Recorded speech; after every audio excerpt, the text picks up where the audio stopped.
The rain hammered against the diner windows like it was trying to break through. Maya wiped down the counter for the third time that hour, her reflection staring back at her from the chrome surface.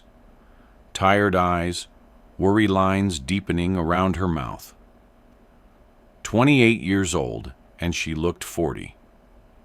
"Table 6 needs a refill," Sharon barked from the kitchen window, not bothering to look up. Maya grabbed the coffee pot, her feet aching in the cheap shoes she'd resoled twice already. The lunch rush had been brutal, and now the evening crowd was trickling in, tracking mud across the floors she'd just mopped. Through the rain-streaked window, she saw him. An old man, maybe 75, moving slow as molasses down the sidewalk. No umbrella, no coat worth mentioning. Just a thin cardigan plastered to his bony frame, white hair matted to his skull. He shuffled forward with a cane, each step looking like it might be his last. Maya's hand tightened on the coffee pot handle. "Not your problem," she told herself. "You've got your own troubles." Her phone buzzed in her apron pocket. Probably another text from the landlord. 3 months behind on rent. Tyrone's asthma medicine cost more than her weekly paycheck. And Sharon had already warned her. One more mistake, one more complaint, and she was done. But the old man stumbled, caught himself on a parking meter. Maya set down the coffee pot. "Where are you going?" Sharon's voice cut across the diner. "Just—" Maya was already moving toward the door. "1 second. Maya, I swear to God—" But she was outside, rain soaking through her uniform in seconds. The old man looked up, confused as she reached him. "Sir? Sir, you okay?" Up close, she could see him shaking, not just from cold. His lips had a bluish tint. His eyes, though, were sharp, clear, the kind of eyes that had seen things. "I'm—" His voice was a whisper. "Just trying to get to the bus stop." "Bus stop's 6 blocks that way. You'll never make it in this weather." Maya looked back at the diner. Through the window, she could see Sharon's face, red with anger. "Come on, let's get you inside." "I don't want to be trouble." "Too late for that," Maya said, but she smiled. "Come on now." She helped him through the door, water pooling beneath them on the tile floor. Every head in the diner turned.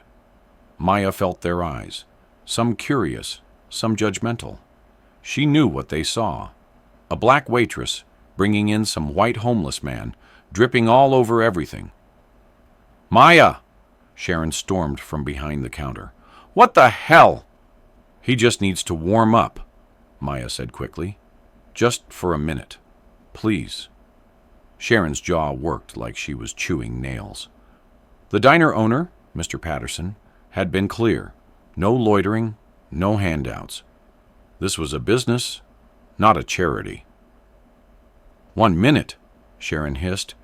"Then he's out. And you're cleaning up this mess." Maya guided the old man to a booth in the back, the one with the ripped vinyl seat that customers usually avoided. He sank into it with a grateful sigh. "Let me get you some coffee," she said, "and maybe some soup. On me." "I can pay—" He fumbled in his pocket with trembling fingers. "Save your money." Maya was already moving to the kitchen, ignoring Sharon's glare. She brought him the soup. Chicken noodle, the cheapest thing on the menu but hot and filling. And coffee, black, with extra sugar packets on the side. He wrapped his gnarled hands around the mug like it was made of gold. "Thank you," he said quietly. "You didn't have to do that." "Yeah, well," Maya wiped down his table, even though it was already clean. "My mama always said, 'There but for the grace of God.' You know?" He studied her face. "You've got kind eyes. Not enough of those in the world." Maya laughed, but it came out bitter. "Kind doesn't pay the bills." "No," he agreed. "I suppose it doesn't. They sat in comfortable silence while he ate. Maya should have been working. Table 6 still needed that refill, and she could see a couple waiting to be seated near the door. But something kept her there.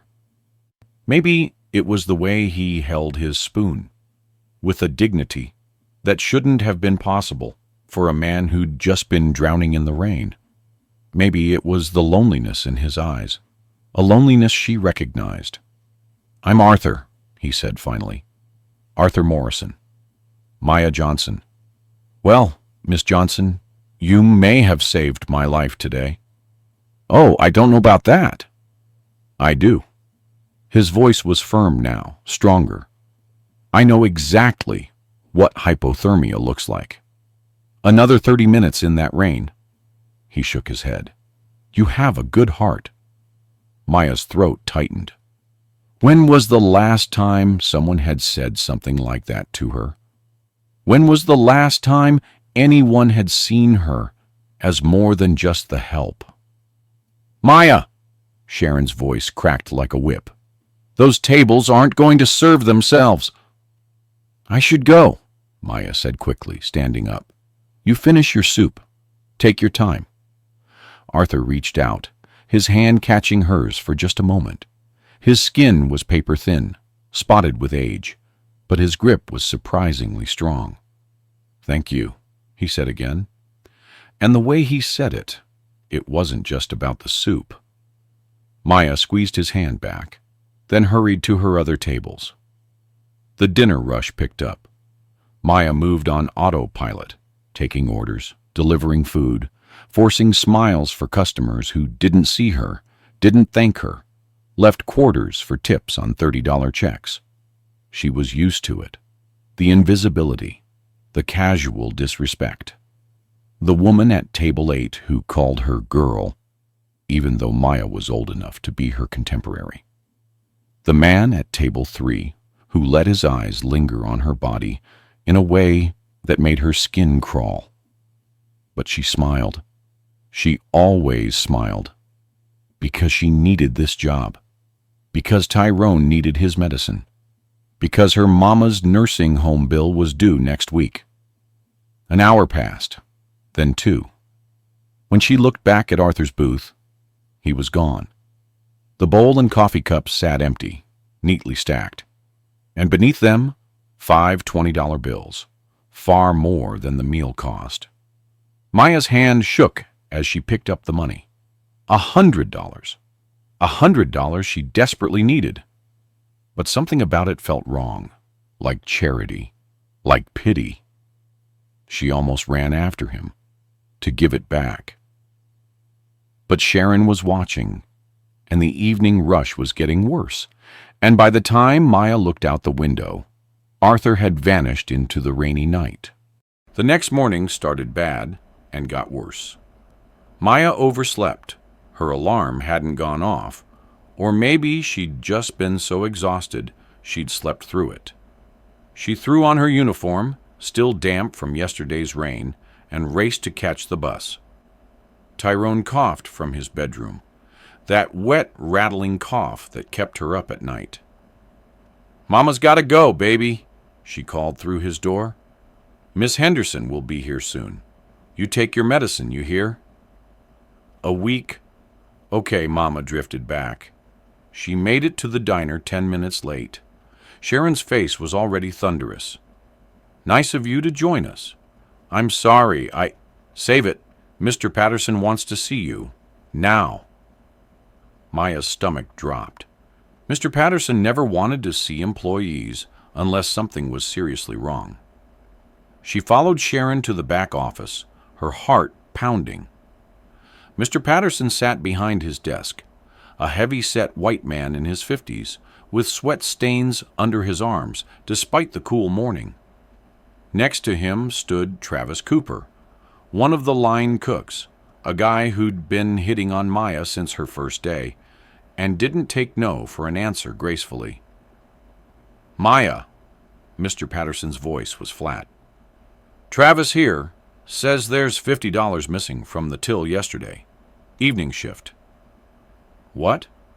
Maya looked between them. I didn't take anything. You were the only one with register access after 6 p.m., Travis said, smirking. Sharon had already left. That's not true. You had access, too. I was in the kitchen all night. Cameras can prove it. Travis crossed his arms. You, on the other hand, were all over that register.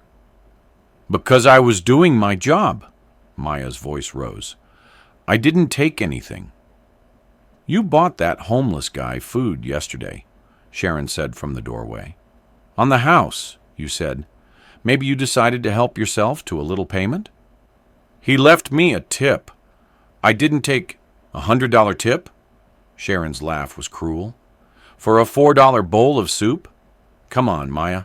We weren't born yesterday. It's not. That's not what happened. But she could see it in their faces. They'd already decided. She was guilty, because people like her were always guilty, weren't they? Because it was easier to believe a poor black waitress was a thief than to consider any other possibility. Empty your pockets, Mr. Patterson said. What? Your pockets, your bag, now. The humiliation burned through Maya like acid. With shaking hands, she pulled out her apron pockets, a few dollars in tips, some receipts, a tube of chapstick, then her purse, wallet, phone, Tyrone's inhaler that she carried everywhere, just in case. Satisfied? Her voice cracked. The money could be at home, Travis suggested. Maybe we should... You are not coming to my home. Maya's hands clenched into fists. You have no right. Maya. Mr. Patterson stood up. I'm going to be straight with you. I don't want trouble. You seem like a nice girl. So here's what's going to happen. You're suspended, without pay, pending investigation. Investigation? Maya felt dizzy. There's nothing to investigate. I didn't do anything. If you're innocent, you've got nothing to worry about. But that wasn't true. That had never been true. Innocent didn't matter when people had already made up their minds. I have a son, Maya whispered. He's got asthma. His medicine. I need this job. Should have thought about that before you stole from me. I didn't. We're done here. Mr. Patterson sat back down, already looking at paperwork like she wasn't there, like she was nothing. Sharon will collect your uniform at the end of the week. If the money turns up, maybe we can talk. Until then, you're out.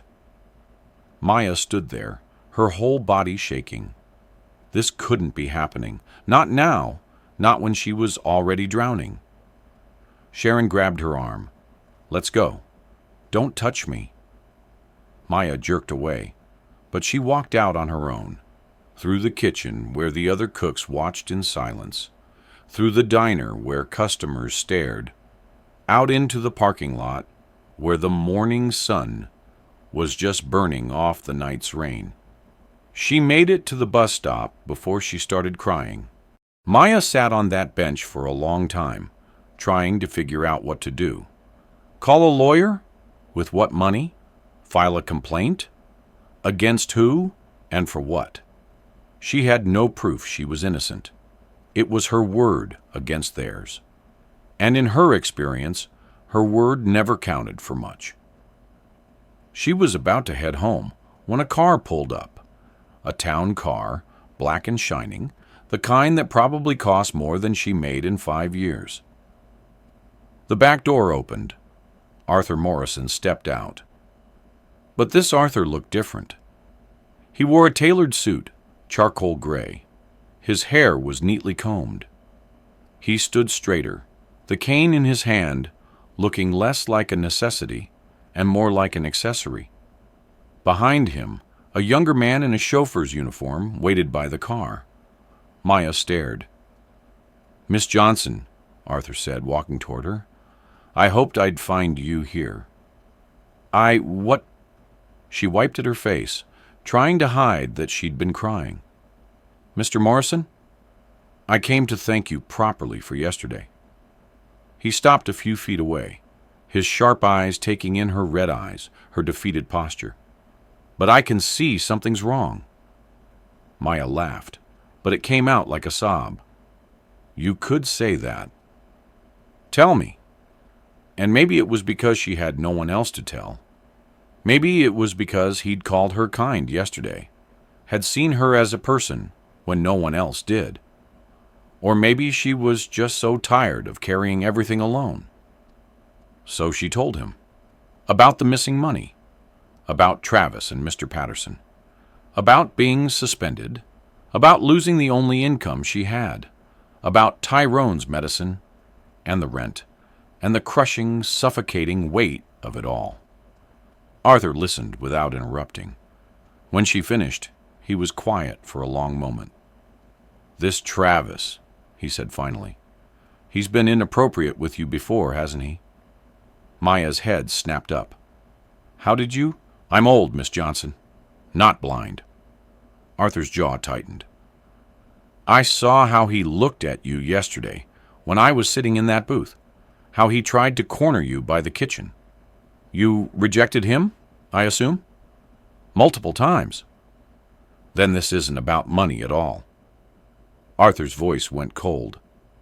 "This is about a small, vindictive man punishing a woman for having the audacity to say no." Hearing it said out loud, hearing someone else name the thing she'd been too afraid to name, something broke loose in Maya's chest. "Doesn't matter why," she whispered. "I still don't have a job." "We'll see about that." Arthur pulled out his phone. "James, bring the car. We're going to the diner." "Wait, what? No." Maya stood up. "Mr. Morrison, I appreciate it, but they're not going to listen to you either. You're just what?" He raised an eyebrow. "A customer? A witness to your character. A stranger, no offense, but Miss Johnson." Arthur's voice gentled. "Do you know who I am?" Maya shook her head. "Arthur Morrison. I used to be a prosecutor. 30 years in the DA's office. The last 10, I was the district attorney for this county." He smiled slightly. "I'm also the majority shareholder of Patterson Restaurant Group, which owns, among other establishments, Betty's Diner." Maya's mouth fell open. "I was visiting my daughter yesterday," Arthur continued. "She lives 2 blocks from the diner.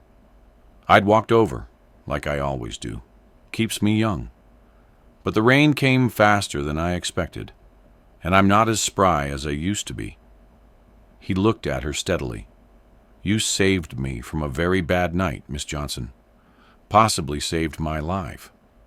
And more than that, you treated me with dignity when I looked like nothing, like no one.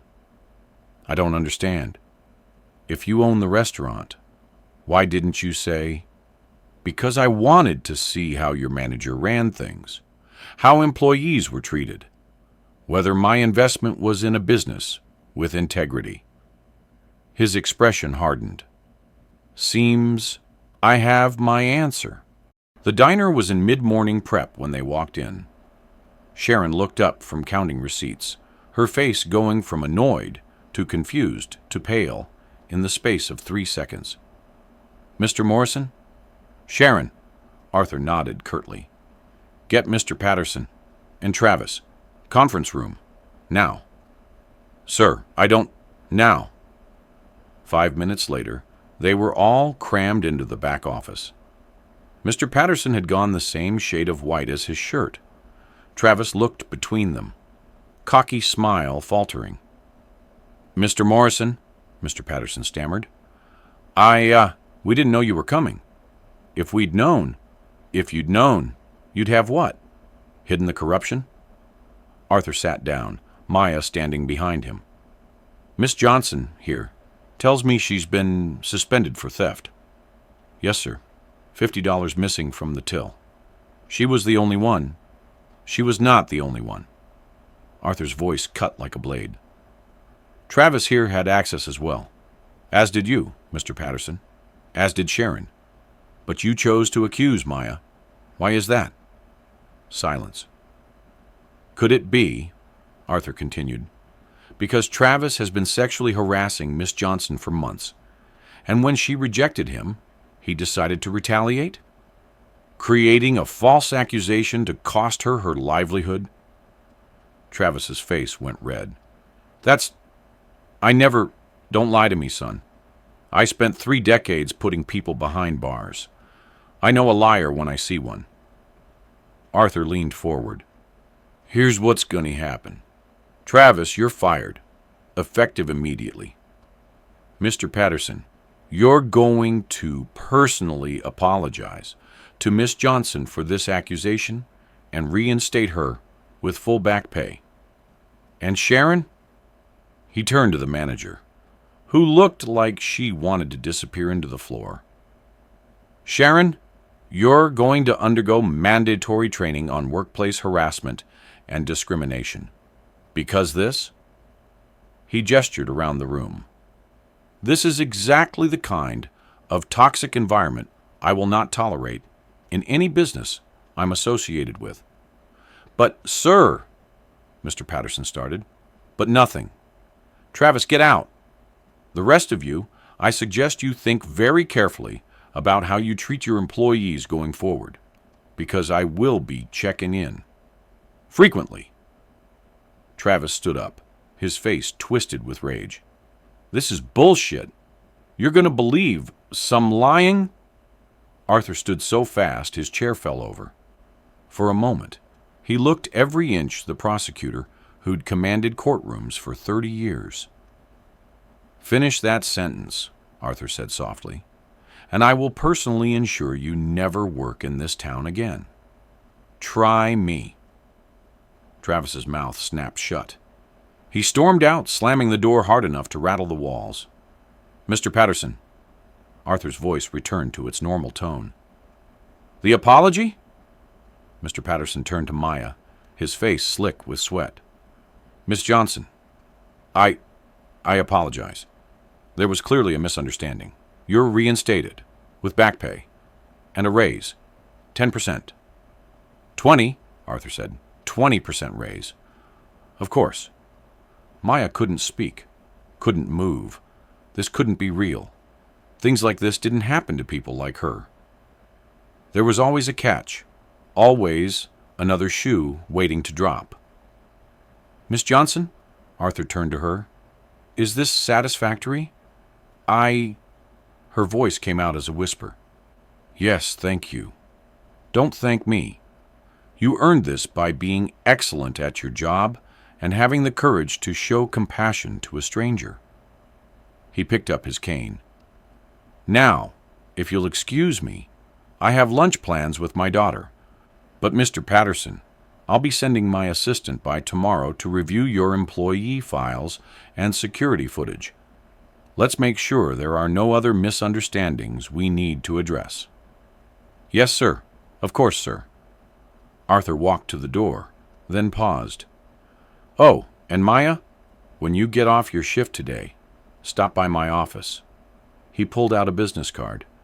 I have a proposition for you. A proposition?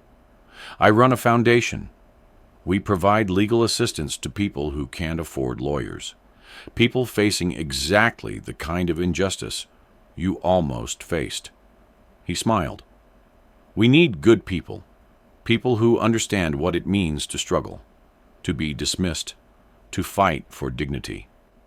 He pressed the card into her hand. Think about it. Then he was gone, leaving Maya standing in that back office, the business card clutched in her hand like a lifeline. 6 months later, Maya stood in front of a room full of people, nervous but steady. The Foundation's conference room was bigger than her entire apartment, all glass windows and modern furniture. But Arthur had insisted she belonged here. This is Maya Johnson, Arthur told the board. She's going to head up our new community outreach program. Maya? Maya took a breath and began her presentation. About visiting schools, teaching kids their rights. About partnering with small businesses to create fair workplace standards, about being the voice for people who'd been silenced too long. When she finished, the board applauded. Real applause, not the polite golf claps she was used to. Afterward, Arthur walked her to the elevator. "You were nervous," he observed. "Terrified," Maya admitted. "Couldn't tell." He smiled. "You're going to do great things, Maya. You already have." She shook her head. "I helped one person, one time. I didn't think that's how change happens. One person, one moment, one choice, to be kind when the world tells you not to bother." Arthur put his hand on her shoulder. "You saw a man who needed help, and you helped. No calculations, no expectations of reward, just human decency. That's rarer than you think." "Maybe." Maya looked out the window at the city below. "Or maybe people just need someone to see them, to remind them that dignity isn't something you earn. It's something you're born with." "Exactly." Arthur's eyes twinkled. "Now go home to that boy of yours. Tell him his mama's making the world a little better." Maya hugged him, something she never would have dared 6 months ago. "Thank you," she whispered, "for seeing me." "Thank you," Arthur replied, "for seeing me first." As Maya rode the elevator down, she thought about that rainy night, about how close she'd come to not stopping, to keeping her head down and staying safe. Thank God for the rain. Thank God she'd looked up, because sometimes mercy and justice meet in the most unexpected places. Sometimes they meet in a diner on a rainy night, when a woman with tired eyes decides that a stranger's suffering matters more than her own fear. And sometimes, just sometimes, the universe conspires to remind us that kindness is never wasted. That seeing someone's humanity, truly seeing it, can change everything. The doors opened onto the ground floor. Maya stepped out into the evening light, her phone already buzzing with a text from Tyrone. "Mama, when you coming home? Miss Henderson made meatloaf, and it's gross, LOL." Maya smiled and typed back, "On my way, baby. We'll order pizza. My treat." Because she could afford pizza now. She could afford Tyrone's medicine. She could afford to breathe. She could afford to be kind.